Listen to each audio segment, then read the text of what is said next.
سڵاوتان لێبێ هەروەکو ئاگادارن دەوڵەت ئێرانی خەریکی نمایشاتێکە کە ئێمە وەکو ئاخێزی کوردەواری سەربەخۆ لە ماوەی چەند مانگی ئەخیرە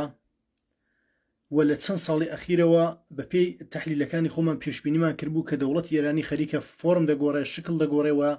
واردی پارادایم شیفتێکی جدید دەبێت تا بچێتە فازی مؤسساتی خۆیەوە. لەو ڕاستایەدا ئێوە دەبینن خەریکی نمایشاتێکن بە عنوانی ئینقلاب. ئینقلابێک کە نە سەری هەیە، ئینقلابێک کە نە تەبینی نەزەری کراوە، ئینقلابێک کە نە ڕەهبەریەتی هەیە، ئینقلابێک کە نە ساختاری هەیە و هەرچی کە هەیە و نییە. دەوڵەت ئێرانی خەریکە نمایشاتێک بڕێوە دەبا لە ژێر ناوی ئینقلابدا و ئەمما ئەوەی کە باعث بوو من بێمە خزمەتتان و ئەم لایڤەدا بنێم. لە ماوەی چەند ڕۆژی ڕابردوودا 6 بۆ 7 کەس تەلەفۆنیان بۆ من کردو بۆ پارە لە خزم و کەس و دۆست و ئاشنا و ڕەفیق. ئەمانە لە ژێر ناوی اعتصاباتدا فشارێکی ماڵی یەکجار سەختیان بۆ خەڵک هێناوە. خەڵک هەموو خەریکە وەرشکەست دەبێ، خەڵک کرێ دوکانەکەی پێ نادرێ، خەڵک چەکەکانی بەرگەشت دەخوا و تووشی فشارێکی اقتصادی یەکجار زۆر بووە. لەم لاوە ئەگەر دوکاندا نەخات دەکەوێتە بەر هەزمەی مشتێ بێدایک و باوکی بێشەرەفی بێ هەمە چیز لە ژێر ناوی ئەوەی کە ئێمە ئینقلاب دەکەین و ئێوە دوکاندا ناخن پس ئێوە جاشن و خائنن و فشار بۆ خەڵک دێنن و کابرا ناچارە لە ترسی ئەموالی خۆی و لە ترسی ئەوەی کە دوکانەکەی ئاگرتێ بەرنەدەن یا ئەوەی کە بە جۆرێک ناوی نەزڕێنن و ئابڕووی نەبن بە عنوانیەوەی کە جاشە یا خائنە، مەجبورە دوکانەکەی دابخات و دوکان بە خەڵک دادەخن. لەلایەکی دیکەوە ئەگەر دوکاندا بخات دەوڵەت ئێرانی فشاری بۆ دێنێت و تۆمەت تێداتە پاڵ و بانکی ئیتلاعات و ئەم لاوەلایان دەکا. ئەم نمایشاتەی وا بڕێوە دەستێ خەڵک دەبێت بە تەواوی وجودەوە لە بەرامبەریان ڕابوەستن. ئەم دەنگەی من بڵاو بکەنەوە بیگەنن بە هەموو خەڵک و خەڵک دەبێت فێری قسە ببێت و لە بەرامبەر ئەو مشتە بێدایک و باوکە بێ هەمە چیزە نۆکەر سفەتەی وا تحتی ناوی ئینقلاب دەڕژێنە خیابانەکان و عەلیە خامنەی خەریکە بازیان دەدا بە ناوی ئینقلابەوە بوەستنەوە. ئەمە ئینقلاب نییە، ئەمە حیز ڕەبتێکی بە ئێرادەی خەڵک نییە، ئەمە نمایشاتی دەوڵەتی ئێرانیە کە خەریکە خەڵک دێنێتە خیابان هەتاکو فازی سێومی دەوڵەتی ئێرانی و فازی مؤسساتی بێنە سەر کار و عەلیە خامنەی ساقط بکەن. دەوڵەتی ئێرانی دەوڵەتێکی نامەشروعە لەم سەرزەمینە و ئەگەر قرارە ئێمە ئینقلاب بکەین، ئینقلابی حەقیقی بەسەرا ئەکەین، تەواوی مؤسساتی دەوڵەتی ئێرانی نابود دەکەین، بانکەکانی نابود دەکەین، سیستەمی ماڵی دەوڵەتی ئێرانی نابود دەکەین، سیستەمی ئامۆزشی دەوڵەتی ئێرانی نابود دەکەین و بە تەواوی وجودەوە تەواوی مؤسساتی دەوڵەتی ئێرانی بە نامەشروع دەزانین لەم سەرزەمینەوە نابودی دەکەین. و ئەمما ئەگەر کەسانێک بیان هەوێن نمایش بکەن لەم سەرزەمینە تحت عنوانی ئینقلاب، ئەو جۆرەی کە ئەحزابی بێشەرەفی فاسد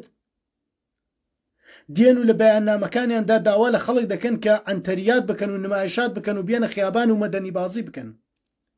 و یا ئەوەی کە داوا لە خەڵک دەکەن هەموو ڕۆژە بەیانیە بڵاو دەکەنەوە داوا لە خەڵک دەکەن کە دوکان و بازاردا بخەن. دوکان و بازارداخستنی خەڵک حیز ڕەبتێکی بە اقتصادی دەوڵەتی ئێرانی نییە. دەوڵەتی ئێرانی حیز ڕەبتێکی بە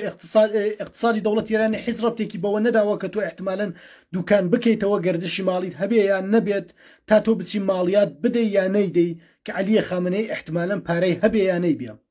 دەوڵەتی ئێرانی چەمبەرەی داوەتە سەر سەروەت و مەنابعی ماڵی ئەم سەرزەمینە و مەنابع تەبیعی ئەم سەرزەمینە دەردێنێ لە نەوتەوە بگرە هەتا تەواوی مەنابع و هیچ محتاجی ئەوە نییە کە احتمالاً کەسێک ماڵیاتی پێ بدات. پس ئەمە نمایشێکی خۆڕاییە، نمایشێکی کە ئەحزابی فاسدی بێشەرەفی بێکەرامەتی بێوجودی بەرساختەی دەستی دەوڵەتی ئێرانی خەریکن دەیکەن تحت ناوی ئینقلاب و حیز ڕەبتی بە ئێرادەی خەڵک نییە. من ئاگادارم کە خەڵک نە پێی خۆشە نە بۆی مهمانە بەلایەوە گرنگە کە چی ڕوودەدا، چون خەڵک باش دەزانێت کە ئەمە ئینقلاب نییە، باش دەزانێت کە ئێرادەی ئەوی تێدا نییە، خەڵک ئینقلابی نییە، خەڵک ئینقلاب ناکە، خەڵک توانایی ئینقلابکردنی نییە، خەڵک متعین نەبووە لە ساختارێکی سیاسی و ئینقلابیدا، خەڵک مەتنی ئینقلابی نییە، خەڵک ڕەهبەریەتی ئینقلابی نییە. پس ئەلەکی نمایشات مەکەن بە خەڵک، ئەلەکی دوکان و بازارش بە خەڵک دامەخن، خەڵک ئەوەندەی دیکە فەقیر و ڕسوا و بێشەرەف مەکەن، با خەڵک بۆ تمەنی ئێرانی مەزبور نەبێ ناموسی بفرۆشێت. و ئەمما ناوەندی گاوداریە ئەحزابی بێشەرەفی بەرساختەی دەستی دەوڵەتی ئێرانی کۆمەڵە و دموکراتی حیز، ئەوانەی کە زمانێک پێش دەرکە خوێڕێکانیان بە ئێمە دەفرۆشتەوە کە گوایە قارەمانن، و ئێوە بۆتان دەرکەوت کە ئەم خوێڕیانە نەتەنیا قارەمان نەبوون بەڵکو هیچ گوێر نەبوون لەم سەرزەمینە. لە کاتێکدا کە خەڵک پێویستی پێیان بوو ئەمانە دەبوو پێشمەرگەی قارەمانی مدافع لە خەڵک بن و مدافع لە گیانی خەڵک بن و مدافع لە ناموسی خەڵک بن، ئێوە بیستان خەپیان کرد ئەوانە ماتەحتی خۆشیان پێ نەپارێزرا و دەوڵەتی ئێرانی موشک لە پشت موشک کرد بە ماتەحتیاندا. ئێستا هاتوون هەموو ڕۆژە ئەمانە بەیانیە بڵاو دەکەنەوە لە تحتی ناوی ئەوەی کە دوکان و بازار بە خەڵک دابخەن. هەر وەکو گوتم دوکان و بازار داخستنی تۆ هیچ وەزعێک لە دەوڵەتی ئێرانی ناگۆڕێ، هیچ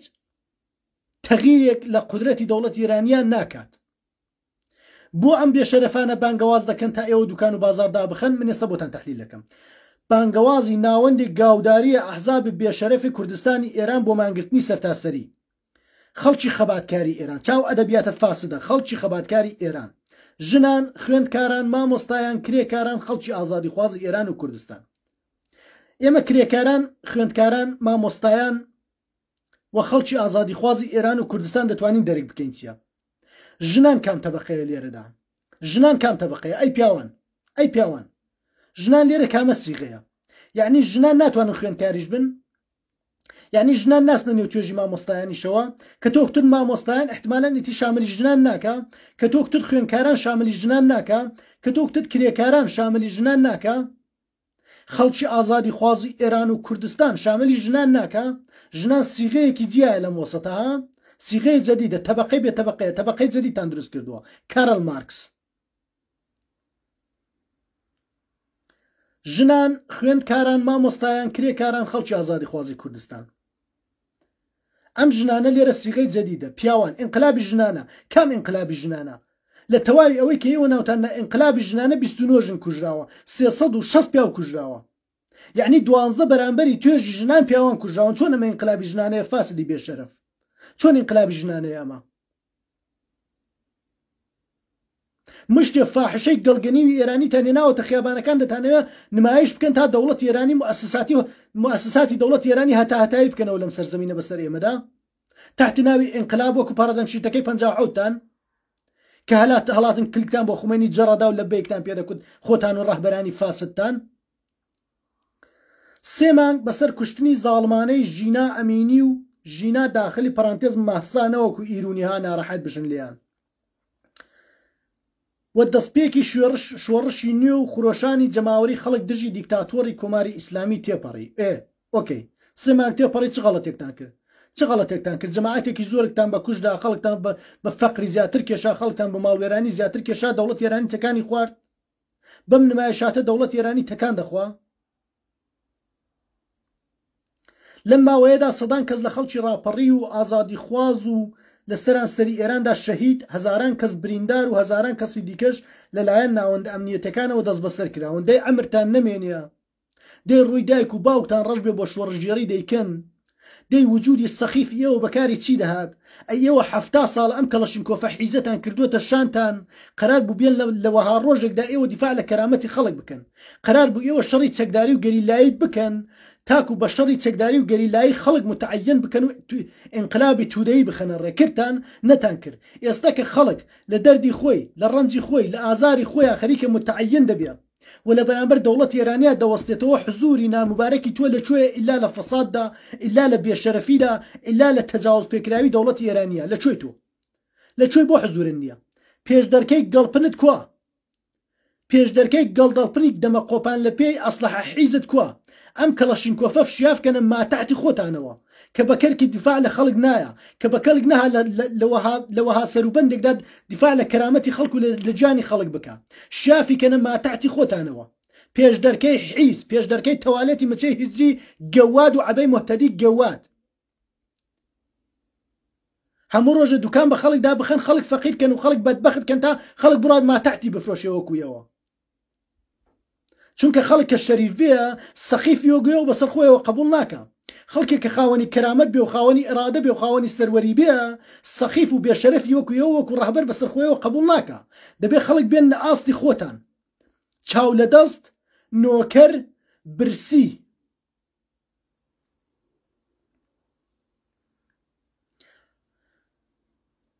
پەزێەوە هیچتان نەکرد هەزاران کەس کوژرا و هەزاران کەس بریندار کرا ئێوە هیچ غەڵەتێکتان نەکرد هیچ غەڵەتێک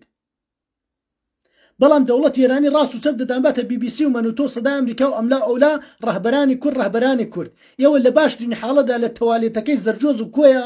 ئەندامانی خۆتان پێتان دەڵێن سکرتێر بەڵام دەوڵەت ئێرانی پێتان دەڵێن ڕەهبەر ئێوە لە قوارەی ماکرێکیشدا دەرنەکەوتون لەو سەرزەمینە چ بگا بە ڕەهبەر لە قوارەی ماکرێکدا دەرنەکەوتون بەقەت یەک ماکەری ئەوە سوودتان نەبوو بە ئینسانی کوردی وە بۆ ئەم سەرزەمینە هاوکات لە ڕۆژانی ڕابردوو ڕژیم بۆ نانەوەی ترس و دڵە ڕاوکێەوە بە مەبەستی سەرکوتی زیاتری خەڵکی ناڕازی و کبکردنی ڕاپەڕینەکە سزای لە سێدارەدانی بەسەر لانیکەم 22 کەس لە جیراوانی ئەم دوایەدا سەپاندووە و بەداخەوە ژمارەیەک لەم شۆڕژ جێڕەبەنکراوانە لە سێدارە دراون دەی ئەمرتان نەمێنێ داوەشێن ئەخبار بۆ ئێمە دەجێڕنەوە ئەخبارمان بۆ باز دەکەن خەبەر ئەڵێن دەی بۆ خۆمان ئاگادارین پێویستمان بە کونی تۆ بوو نەخێر کوتمە ئێستا 22 لە فەرماندە گەورەکانی سپای پاسارانتان بە ئەسیری گرتووە دەوڵەت ئێرانیتان هۆشدار داوە بە مەحزی ئەوەی کە هەر کەسێک ئەدام بکەیت تۆش دانەیەک لە فەرماندەهای سپای پاسداران ئەدام دەکەیت هەی ئەمرن نەمێنە داوەشێ خوێڕی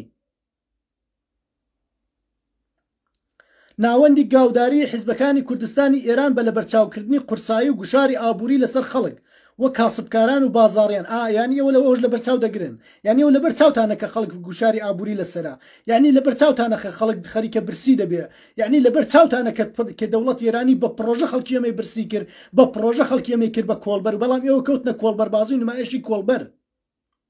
تاکو ئێمە بکەن بە نمادی قاتری و ئەسببوون لەم جیهانە وەکردتان باشتان کرد تش بە سیاسەتی سەرکوتی ڕژیم و کۆتایی هێنان بە ئێدامی ئازادی خوازان و هەروەها ئازادکردنی بێمەرزی سەرجەم زندانیانی سیاسی بە تایبەت جیراوانی ئەم دواییانە ڕۆژانی 29 و 30 سەرماوەز بەشداری لە مانگرتنێکی سەرانسەری و یەکپارچەدا بکەن و بەو بەشداریە جارێکی دیکە دەنگی خۆیان بۆ ڕووخاندنی کۆماری ئیسلامی ئێران بەگوێی خەڵکی جیهان بگەێنن تۆ بەو مانگرتنە دەنگت بە هیچ گۆ ناگەیەنی تۆ بەو مانگرتنە فقط دەتەوێت قەستت ئەوەیە خەڵک بێمالکیت بکەی خەڵک بێنان و ئاو بکەی تاکو دەوڵەت ئێرانی چاکتر سواری ملی بێ لە هیچ گوێیەکی دنیا خەڵکی برسی ڕانەپەڕیوە ئینسانی برسی تڕۆترین نوعی ئینسانە لە سەراسەری جیهانە لە هیچ شوێنێکی ئەم جیهانەدا هیچ برسیەک نە شۆڕشی کردووە نە قارەمانێتی لێوەشاوەتەوە و ئێوە بە عەمدی دەست لە ناو دەستی دەوڵەتی ئێرانیە فقط بۆ ئەوەی کە بڵێن ئەمە خەڵک بە هاواری ئێمەوە هاتوو خەڵک دەنگی ئێمەی بیزوا دوکانی داخست پس ئێمە دەنگمان دلێرە پس ئێمە تەرەفدارمان هەیە ئێوە تەرەفدارتان نییە ئێوە عمقی ئیجتماعیتان نییە ئێوە تڕۆ ڕیسوا بوون لەلایەن خەڵکی کوردەوارەوە و خەڵکی کوردەوار ماهیەتی ڕاستەقینەی ئێوەی بۆ دەرکەوتووە دەزانی ئێوە چ فاسد هایەکن دەزانێت چ بێشەرەف هایەکن ئێمە باش دەزانین کە ئێوە بە 50,000 و 100,000 دلاری دەوڵەتی ئێرانی لە کۆی و لە زەرجۆز دانیشتوون ئێوەش دەناسین و دەوڵەتی ئێرانیش باش دەناسین دەزانین ئێوە نۆکەرانی دەوڵەتی ئێرانین بەرساختەکانی دەوڵەتی ئێرانین بۆ لێناوبردنی کوردیەت باش دەزانین و ئێوە هیچ عمقی ئیجتماعیتان نییە بەم نمایشاتە دوکان بە خەڵک داخستن ناتوانن ئیسپاتی بکەن کە خەڵک تەرەفداری ئێوەیە خەڵک تەرەفداری ئێوە نییە دەیان کەس تەلەفۆنی بۆ من کردووە ناڕازیەوە دەڵێ ناوێرم دوکانەکەم دانەخەم ئەگەر دوکانەکەم دانەخەم تۆمەتم دەدەنە پاڵکە گوایە ئەمن جاشم و سەربەڕەژیمم ئەگەر دای بخەم لەولاوە دەوڵەت ئێرانی غەرامەم بۆ دەنووسێت و ئیجازە کەسبەکەم لێ دەستێنێتەوە و زیندانیم دەکا بۆ ئەم کارە بە خەڵک دەکەن خەڵکی بۆکان و مەهابات و پاوە و بانە احتمالاً دوکاندا بخەن بەکوێ عەلی خامنەی بەردەخوا بەکوێ اقتصادی ئێران بەردەخوا اقتصادی ئێران کە چەمبەرەی خستۆتە سەر مەنابعێ تەبیعی و لە نەوت و لە گاز و لە مەنابعێ تەبیعی خەر ئەم سەرزەمینە خەریکە دەردێنە و دەفرۆشێ چه جوی لێ کابرا لە بانە دوکان دا بخایە دای نەخا تۆ ئەم نمایشە بۆ بە خەڵک دەکەی تۆ ئەم ئەنتەریاتە بۆ بە خەڵک دەکەی بۆیە خەڵکی کوردەوار ئەم دەنگە بڵاو بکەنەوە هەر بێشەرەفێک هات دوکانی بە ئێوە داخست و کوتی دوکاندا بخەم بدەن بە ناوی دەمیا ئەمە خودی سپای پاسدارانە و خەریکن بە پرۆژەی دوکان داخستن و نمایشات و ئەنتەریات و فیلم بازیکردن چهرەیە دەوڵەتی ئێرانی دەگۆڕن واردی فازی سێومی دەوڵەت ملەتی ئێرانی دەبن موسساتی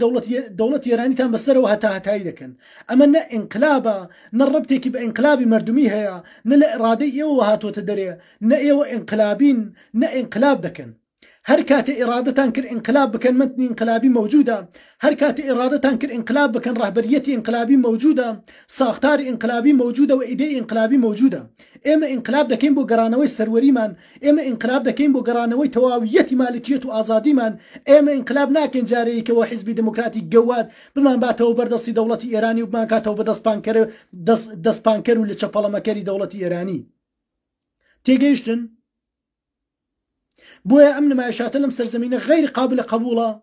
و هیچ کەسێک نەترسێ لە بەرامبەریانە بوەستنەوە دوکان و بازاری خۆتان بکەنەوە کەسابەتی خۆتان بکەن ئەم نمایشاتە نە ئینقلابە نە لە دڵی ئەمە ئینقلاب دێتە دەرێ نە موسساتی دەوڵەتی ئێرانی بە ملیارها و بە تریلیۆنها سەرمایەوە و بە چاپ پوڵ و ئسکناسەوە زەربەیەکی پێوارد دەبێ هیچ شتێک ڕوو نادا بەم نمایشاتە ئەمە نمایشاتی مشتێ شکست خواردووی سیاسی و ئەنتەری سیاسیە کە دەیان هەوێ بە دوکان داخستن بە ئێوە بڵێن وەڵا ئێمە احتمالاً خەڵک لەگەڵمانەوە خەڵک تەڕەداری ئێمەیەوە خەڵک بە بانگەوازی ئێمەوە هات مۆبایلەکانتان بکەنەوە لە بەرامبەریاندا بوەستنەوە